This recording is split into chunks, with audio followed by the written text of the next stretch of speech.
കർത്താവിന്റെ ദാസൻ N Stephen അവർക്കും നമ്മുടെ സെന്ററിന് അനുഗ്രഹിക്കപ്പെട്ട നേതൃത്വം നൽകുന്ന എബ്രഹാം ജോർജ് പാസ്റ്റർ ഏവർക്കും യേശു ക്രിസ്തുവിന്റെ നാമത്തിലുള്ള സ്നേഹ വന്ദനം അറിയിക്കുന്നു. ഇപ്രകാരം ഒരു മാസയോഗം കൂടുവാൻ സ്വർഗ്ഗത്തിലെ ദൈവം നമുക്ക് ആയുസ്സും ആരോഗ്യവും ദൈവം തന്നു.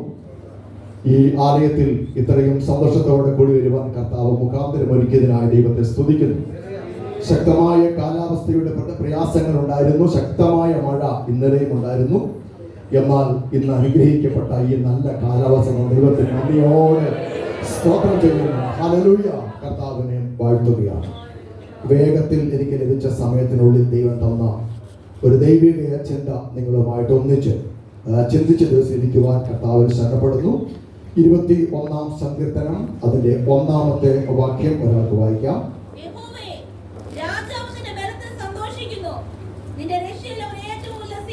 സ്തോത്രം. ഒരു രാജ്യത്തിന്റെ പ്രഥമനാണ് രാജാവ്. ആ രാജാവിന് സന്തോഷിക്കാൻ പലതും ആ രാജ്യത്തുണ്ട്.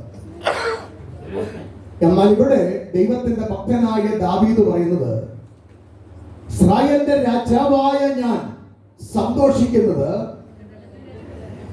രാജ്യത്തിലോ രാജ്യത്തിന്റെ പ്രജകളിലോ രാജ്യത്തിന്റെ വിസ്തൃതിയിലോ രാജ്യത്തിന്റെ കുതിരകളിലോ രഥങ്ങളിലോ അല്ല, എന്റെ ദൈവത്തിന്റെ രക്ഷയിൽ ഞാൻ സന്തോഷിക്കുന്നു.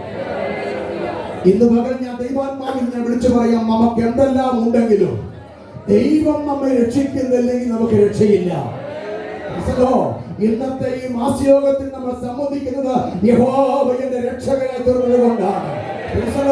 പാപത്തിന്റെ പടുകുഴിയിൽ ജീവിച്ച നമ്മളെ, പാപത്തിന്റെ അഴുക്ക് ചാലിൽ കിടന്ന നമ്മളെ, ലോകത്തിന്റെ ഇമ്പങ്ങളിൽ ജീവിച്ചുകൊണ്ടിരുന്ന നമ്മളെ, പിശാചിന്റെ മക്കളായി ജീവിച്ചുകൊണ്ടിരുന്ന നമ്മളെ കർത്താവിന്റെ കൃപയാണ് രക്ഷിച്ചത്. ആ രക്ഷ അനുഭവിക്കുന്ന ഒരുക്കം കൂടെ സ്വന്തം ചെയ്യോ. സ്വന്തം ദാവീദോട് ചോദിക്കാൻ, ദാവീദ് നിനക്ക് എന്താ ഇത്രയും സന്തോഷം? നിന്റെ ദൈവത്തിൽ നിനക്ക് ഇത്രയും സന്തോഷിക്കാനുള്ള കാരണം എന്താ? ദാവീദ് പറയുന്നത് അത് 2-ാമത്തെ വാക്യമാണ്.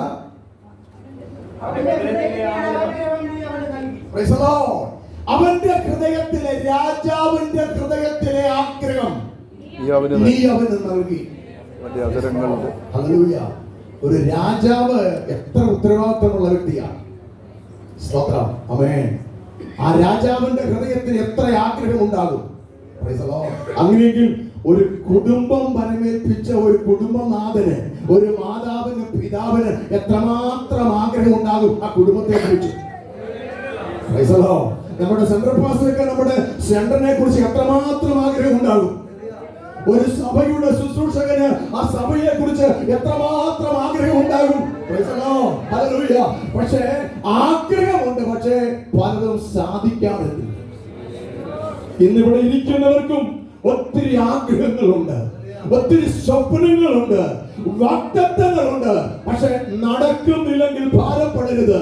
നിനക്ക് കഴിയാത്ത കാര്യം എന്റെ അടുക്കൽ കൊണ്ടുവരിക, ഞാനത് പൂർണ്ണമായും തീർത്തു തരാമെന്ന് അരുളി ചെയ്തൊരു ദൈവം നമുക്ക് ഇന്ന് വരെക്കാലം ജീവനോട് നമ്മുടെ മധ്യത്തിൽ എഴുന്നള്ളി വന്നിരിക്കുകയാൽ നിന്റെ ഹൃദയത്തിലെ ആഗ്രഹം അവ നിനക്ക് നൽകി തരും.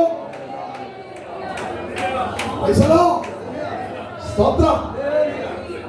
ആവശ്യമുണ്ട്, അത്യാവശ്യമുണ്ട്, അത്യാഗ്രഹമുണ്ട്. ഇത് മൂന്നും ഒരു മനുഷ്യനെ വേട്ടയാടുന്ന കാര്യങ്ങളാണ്. സ്തോത്രം. ആവശ്യവും അത്യാവശ്യവും അത്യാഗ്രഹവും.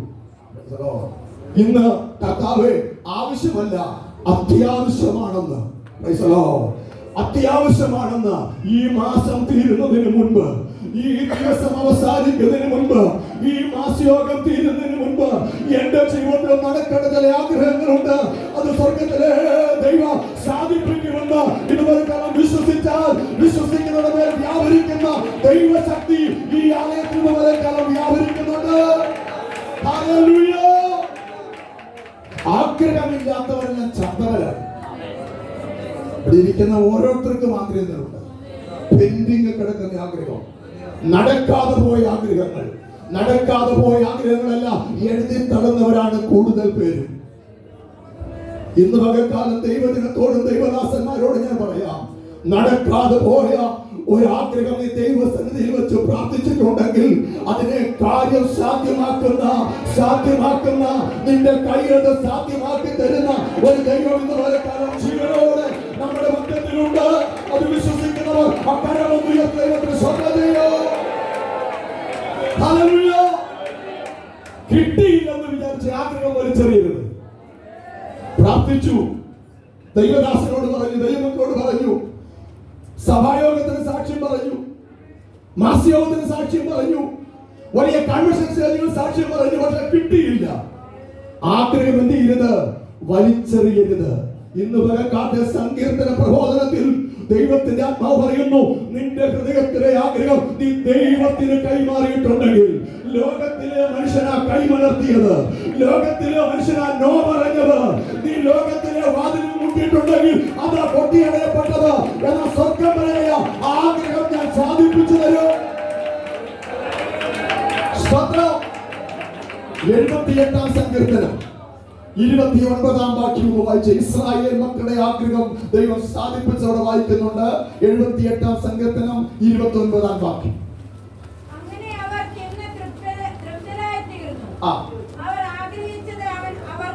അവർ ആഗ്രഹിച്ചത് അവൻ അവർക്ക് കൊടുത്തു.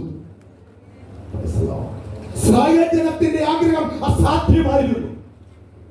അവരുടെ ആഗ്രഹം, ഈ മരുഭൂമിയിൽ ഞങ്ങൾക്ക് ദൈവം അപ്പം തരുമോ? അപ്പം തിന്നാൻ അവർക്ക് ആഗ്രഹമുണ്ടായിരുന്നു. ഈ മരുഭൂമിയിൽ ഞങ്ങൾക്ക് ദൈവം കാളയെ അറക്കുമോ? ഇറച്ചി കഴിക്കാൻ അവർക്ക് ആഗ്രഹമുണ്ടായിരുന്നു. ഈ മരുഭൂമിയിൽ ശുദ്ധമായ ജലം ഞങ്ങൾക്ക് കുടിക്കാൻ ദൈവം തരുമോ? അസാധ്യങ്ങളുടെ മുമ്പിലാണ് ആവശ്യം ഉയർന്നു നിൽക്കുന്നത്. എന്നാൽ മരുഭൂമി ഒന്ന് കഴിയട്ടെ എന്നല്ല ദൈവം പറഞ്ഞത്. ആ മരുഭൂമിയിൽ അവരുടെ ആവശ്യം ദൈവം അവർക്ക് കൊടുത്തു. ഇന്ന് പകൽക്കാലം നമ്മൾ ഓരോരുത്തരും ആയിരിക്കുന്ന സാഹചര്യങ്ങളുടെ നടുവിൽ ദൈവം തമ്പുരാൻ എന്നെ പുറത്തു കൊണ്ടുപോകാതെ നീ ആയിരിക്കുന്ന ഇടത്ത് തന്നെ നിർത്തി നിന്റെ ആഗ്രഹം നിനക്ക് തരുന്നവനാണ് ദൈവം തമ്പുരാൻ. ഒരിക്കലും നമുക്ക് ഓരോരുത്തർക്കും ഈ സാക്ഷ്യം പറയാനുണ്ട്. എന്റെ ആഗ്രഹം ദൈവം എനിക്ക് തന്നു. തന്ന ഒരു അനുഭവം ദൈവത്തിന്റെ വചനത്തിനകത്തുണ്ടെങ്കിൽ അത് ആ വചനം പൂർണ്ണമായിട്ട് വിശ്വസിക്കണം. മരുഭൂമിയിൽ ഇസ്രായേൽ മക്കളുടെ ആഗ്രഹം കർത്താവ് സാധിപ്പിച്ചെങ്കിൽ എന്റെ ആഗ്രഹവും കർത്താവ് എനിക്ക് തരും. ദൈവത്തിന് സ്തോത്രം. ഹല്ലേലൂയ. 107-ാം സങ്കീർത്തനം 30-ാമത്തെ വാക്യം ഒന്ന് വായിക്കാം. 107-ാം സങ്കീർത്തനം 30-ാമത്തെ വാക്യം. അവർ സന്തോഷിച്ചു, അവർ ആഗ്രഹിച്ച തുറമുഖത്തെ അവൻ അവരെ എത്തിച്ചു. ആഗ്രഹിച്ച ഒരു തുറമുഖം, പക്ഷേ അതിന് വളരെ പ്രതികൂലങ്ങൾ ഉണ്ടായിരുന്നു. ആഗ്രഹം കൊള്ളാം, പക്ഷേ അസാധ്യം. ആഗ്രഹിച്ച ഒരു തുറമുഖം, ദൈവാത്മാവനോട് പറഞ്ഞ ഒരു തുറമുഖം, ഞാൻ ആവശ്യപ്പെടുന്ന ഒരു തുറമുഖം, പക്ഷേ വളരെ പ്രതികൂലങ്ങൾ അതിന്റെ നടുവിലുണ്ടായിരുന്നു. അവിടെ കൊടുങ്കാറ്റുണ്ടായിരുന്നു, തിരമാലകൾ ഉണ്ടായിരുന്നു, എത്തിക്കത്തില്ലെന്ന് വാദിച്ച ശക്തികൾ ഉണ്ടായിരുന്നു. ഇന്ന് പകൽക്കാലവും ദൈവത്തെ ആരാധിക്കുമ്പോൾ നിന്നെ അവിടെ എത്തിക്കത്തില്ലെന്ന് പ്രാർത്ഥിച്ചോ, പക്ഷെ നീ അവിടെ എത്തത്തില്ല. ഉപവസിച്ചോ, പക്ഷെ നീ അവിടെ എത്തത്തില്ലെന്ന് വെല്ലുവിളിക്കുന്ന ഏതെങ്കിലും ദുർഭൂത ശക്തികൾ ഈ പട്ടണത്തെ വാഴുന്ന, നിന്റെ ദേശത്തെ വാഴുന്ന, നിന്റെ സഭയ്ക്ക് ദേശത്ത് വാഴുന്ന അന്ധകാര മണ്ഡലങ്ങൾ അതിനു നേരെ വെല്ലുവിളിച്ചാൽ ആഗ്രഹിച്ച തുറമുഖത്ത് നിന്റെ പടകിനെ എത്തിക്കുന്ന സ്വർഗമുണ്ട്. ശത്രു എത്ര ബലവാനാണെങ്കിലും, നിന്നെ പിടിച്ചിരിക്കുന്ന രോഗം എത്ര കരുത്തുള്ളതാണെങ്കിലും, സ്വർഗ്ഗസ്ഥനായ ദൈവം തമ്പുരാൻ ആഗ്രഹിച്ച തുറമുഖത്ത് നിന്നെ എത്തിക്കും. ഈ ദൂതം ഏറ്റെടുത്തോണം. കണ്ട തുറമുഖത്ത് ചെന്നല്ല. സ്തോത്രം. ഹല്ലേലൂയ. 78 വയസ്സുള്ള ഒരു അമ്മച്ചി സംസാരിച്ചപ്പോ ഇങ്ങനെ പറഞ്ഞു, ഇതല്ലായിരുന്നു എന്റെ ഭർത്താവ്. കല്യാണം കഴിഞ്ഞിട്ട് വർഷങ്ങളായി, 78 വയസ്സായി. ആഗ്രഹിച്ചതല്ലായിരുന്നു. ആലോചന വന്നത് വേറെയാ, പക്ഷേ എനിക്ക് ഇഷ്ടപ്പെട്ടതും വേറെയാ. പക്ഷെ എന്റെ പാരന്റ്സിന്റെ മാതാപിതാക്കളുടെ ഇഷ്ടത്തിന് ഇദ്ദേഹത്തെ ഞാൻ കെട്ടിയത്. സ്തോത്രം. ആഗ്രഹിച്ചതൊന്ന്, കിട്ടിയത് വേറൊന്ന്. അതുകൊണ്ട് തൃപ്തിപ്പെടാനാണോ ആഗ്രഹം? കിട്ടിയത് കൊണ്ട് പോകരുത്. ആഗ്രഹിച്ച തുറമുഖത്ത് എന്റെ ദൈവം വരാൻ നിന്നെ എത്തും. എന്റെ ദൈവം വരാൻ നിന്നെ എത്തിക്കും. ആ സാക്ഷ്യം എത്രയും വേഗം നിന്റെ ആദരത്തിൽ കർത്താവ് തരാൻ പോകുകയാ. ദൈവത്തിന് സ്തോത്രം. ഹല്ലേലൂയ. കർത്താവ് വാഗ്ദാനം ഇങ്ങനെയാണ്: തിരമാലകളെ അടക്കേണ്ടതിനെ കർത്താവ് അടക്കി. ശാസിക്കേണ്ടതിനെ കർത്താവ് ശാസിച്ചു. ശാന്തമാകേണ്ടതിനെ കർത്താവ് ശാന്തമാക്കി. ഇന്ന് പകൽക്കാലം നിന്റെ ജീവന് മുകളിൽ ഏതെങ്കിലും ശക്തി അഴിഞ്ഞാടുന്നുണ്ടെങ്കിൽ, നിന്റെ ജീവനെ അന്ധകാരമണ്ഡലം വെല്ലുവിളിക്കുന്നുണ്ടെങ്കിൽ, നിന്റെ സഭയ്ക്ക് നേരെ ദുഷ്ടശക്തികൾ വെല്ലുവിളിക്കുന്നുണ്ടെങ്കിൽ, അതിനെ ശാന്തമാക്കാൻ എന്റെ കർത്താവിന്റെ കൽപ്പന ഇന്ന് പകൽക്കാലം പുറപ്പെടുകയോ.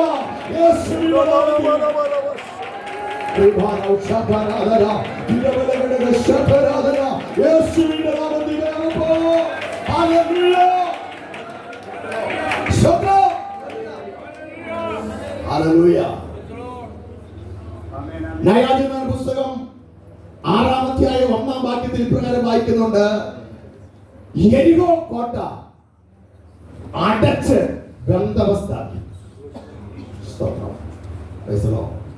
യെരിഹോ കോട്ട അടച്ച് ബന്ദോബസ്താക്കി. ഹല്ലേലൂയ. വലിയ മതിൽ പണിയുന്നതും കൂറ്റൻ ഗേറ്റ് നിർമ്മിക്കുന്നതും അതിനകത്ത് തോക്കും പിടിച്ച പാറാവുന്നതൊക്കെ കൊള്ളാം, നല്ലതാ. പക്ഷെ എന്തിനാണെന്ന് കർത്താവ് വിലയിരുത്തും. ഇവരെന്തിനാ ഇത് അടച്ചത്? ഇസ്രായേൽ ജനം അകത്തു കയറരുത്. ദൈവം നയിച്ചു കൊണ്ടുവരുന്ന ജനം ഇതിനകത്ത് പ്രവേശിക്കരുത്. ദൈവത്തിന് സ്തോത്രം. ഹല്ലേലൂയ. Praise the Lord. ആഗ്രഹിച്ച തുറമുഖത്ത് എത്താൻ കഴിയാതെ വണ്ണം എത്ര വാതിലുകൾ നിനക്കെതിരെ കൊട്ടിയടയപ്പെട്ടാലും, അടയപ്പെട്ട വാതിലുകൾ കണ്ടാണ് ഈ മാസ്യോഗത്തിന് നീ വന്നതെങ്കിൽ, തിരിച്ചു ചെല്ലുമ്പോൾ ആ വാതിൽ തുറക്കപ്പെട്ടത് എത്ര പേർക്ക് വിശ്വസിക്കാൻ പറ്റും? ആ കൊട്ടിയടയപ്പെട്ട വാതിൽ നിങ്ങൾ വാഗ്ദത്തത്തിലേക്ക് പ്രവേശിക്കാനുള്ള പ്രാർത്ഥനയുടെ മറുപടി എന്റെ കർത്താവ് നിന്റെ കയ്യിൽ തരുമെന്ന് വിശ്വസിക്കുന്നവർ ആത്മാവിൽ സ്വന്തം ചെയ്യും.